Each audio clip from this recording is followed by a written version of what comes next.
നമസ്കാരം. കഴിഞ്ഞ 16 മാസത്തിനിടെ സൗദി അറേബ്യ നാടുകടത്തിയത് ആയിരക്കണക്കിന് പാകിസ്ഥാനി യാചകരെയാണെന്ന റിപ്പോർട്ട് പുറത്തു വന്നിരിക്കുകയാണ്. പാകിസ്ഥാൻ ആഭ്യന്തരമന്ത്രി തന്നെയാണ് ഇക്കാര്യം ദേശീയ അസംബ്ലിയിൽ വ്യക്തമാക്കിയത്. Pakistan people's party MNA Sehar കമ്രാന്റെ ചോദ്യത്തിന് മറുപടിയായിട്ടായിരുന്നു ആഭ്യന്തരമന്ത്രി മുഹ്സിൽ നഖ്വിയുടെ വെളിപ്പെടുത്തൽ. ഗൾഫ് മേഖലയിൽ പാകിസ്ഥാൻ നിരന്തരം നാണക്കേട് സൃഷ്ടിക്കുന്ന കാര്യമാണ് യാചകരുടെ നാടുകടത്തൽ. 2024 ജനുവരി മുതൽ Saudi Arabia, Iraq, Malaysia, Oman, Qatar, UAE എന്നീ രാജ്യങ്ങളിൽ നിന്നായി ആകെ 5402 പാകിസ്ഥാനികൾ നാടുകടത്തപ്പെട്ടു. ഇറാഖിൽ നിന്ന് 247 പേരും UAEയിൽ നിന്ന് 58 പേരുമാണ് നാടുകടത്തപ്പെട്ടത്.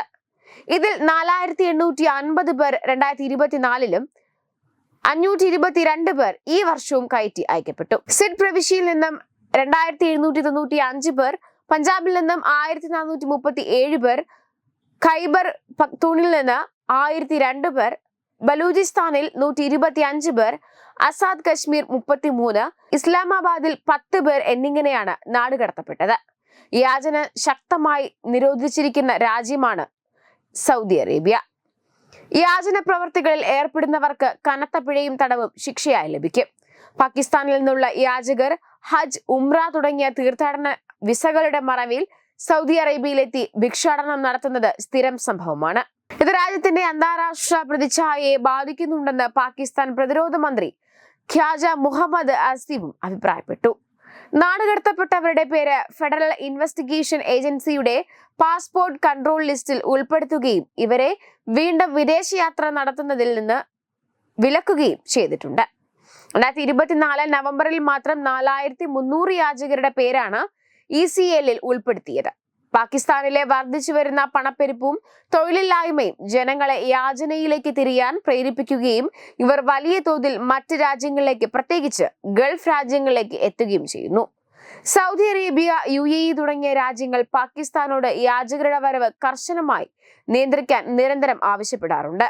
ഹജ്ജ് പെർമിറ്റ് ചട്ടങ്ങൾ ലംഘിക്കുന്ന പാകിസ്ഥാൻ പൗരന്മാർക്ക് കർശന ശിക്ഷകൾ ഏർപ്പെടുത്തുമെന്ന് സൗദി അറേബ്യയുടെ ആഭ്യന്തര മന്ത്രാലയം പാകിസ്ഥാന് നേരത്തെ മുന്നറിയിപ്പ് നൽകിയിരുന്നു. മക്ക റൂട്ട് ഇന്റഗ്രേഷൻസ് കീഴിൽ ഇസ്ലാമാബാദിൽ നിന്ന് മദീനയിലേക്കുള്ള 442 തീർത്ഥാടകരുടെ ആദ്യ ബാച്ചിനെ അയച്ചുകൊണ്ട് പാകിസ്ഥാൻ ഔദ്യോഗികമായി ഹജ്ജ് യാത്ര ആരംഭിച്ച സമയത്ത് തന്നെയാണ് സൗദി അറേബ്യയിൽ നിന്നും ഇത്തരമൊരു മുന്നറിയിപ്പ് നൽകിയത്. നിയമലംഘകർക്കുള്ള ശക്തമായ പിഴ ഏപ്രിൽ 29 മുതൽ ജൂൺ 10 വരെ ഉണ്ടാകും. ഹജ്ജ് പെർമിറ്റ് ഇല്ലാതെ ഹജ്ജ് നടത്താനും മറ്റ് ശ്രമിക്കുന്ന പാകിസ്ഥാൻ പൗരന്മാർക്ക് 20,000 സൗദി റിയാൽ, അതായത് ഏകദേശം 4.4 ലക്ഷം ഇന്ത്യൻ രൂപ വരെ പിഴ ഈടാക്കുമെന്നാണ് അറിയിപ്പ്.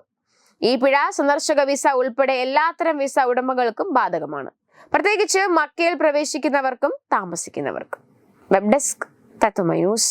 തുമ്പമൺ ശ്രീ വടക്കുംനാഥൻ ക്ഷേത്രം, അമ്പലക്കടവ്, പത്തനംതിട്ട. ശ്രീമദ് സ്കന്ദപുരാണ മഹാസത്രം. സ്വാമി ശരണം. പന്തളത്തിനടുത്ത് തുമ്പമൺ എന്ന സ്ഥലത്ത് ഉള്ള ശ്രീ വടക്കുംനാഥ ക്ഷേത്രത്തിൽ എനിക്ക് തോന്നുന്നു അപൂർവമായ ഒരു സത്രം അരങ്ങേറുകയാണ്. സ്കന്ദ മഹാസത്രം. മുരുകയുഗമാണ് ഇനി അടുത്ത ഭാരതത്തിൽ വരാൻ പോകുന്നത്. ലോകം മുഴുവൻ മുരുകയുഗമായി മാറുകയാണ്. അപ്പോ സുബ്രഹ്മണ്യ സ്വാമിക്ക് ഇനി ഏറെ പ്രാധാന്യമുണ്ട്. അതുകൊണ്ട് തന്നെ പല സ്ഥലങ്ങളിലും ഇതുപോലുള്ള സത്രങ്ങളും ഇതുപോലുള്ള ചടങ്ങുകളും നടക്കുന്നുണ്ട്. പക്ഷെ ഇനി കേരളത്തിൽ അങ്ങനെ അധികം നടക്കുന്നില്ല. ഇത് ആദ്യമാണോ എന്ന് സംശയമുണ്ട്. എന്തായാലും ഈ സത്രത്തിൽ എല്ലാ ഭക്തജനങ്ങളും പങ്കെടുക്കണം. ഈ സത്രത്തിൽ ഒരു വൻ വിജയമാക്കി തീർക്കണം.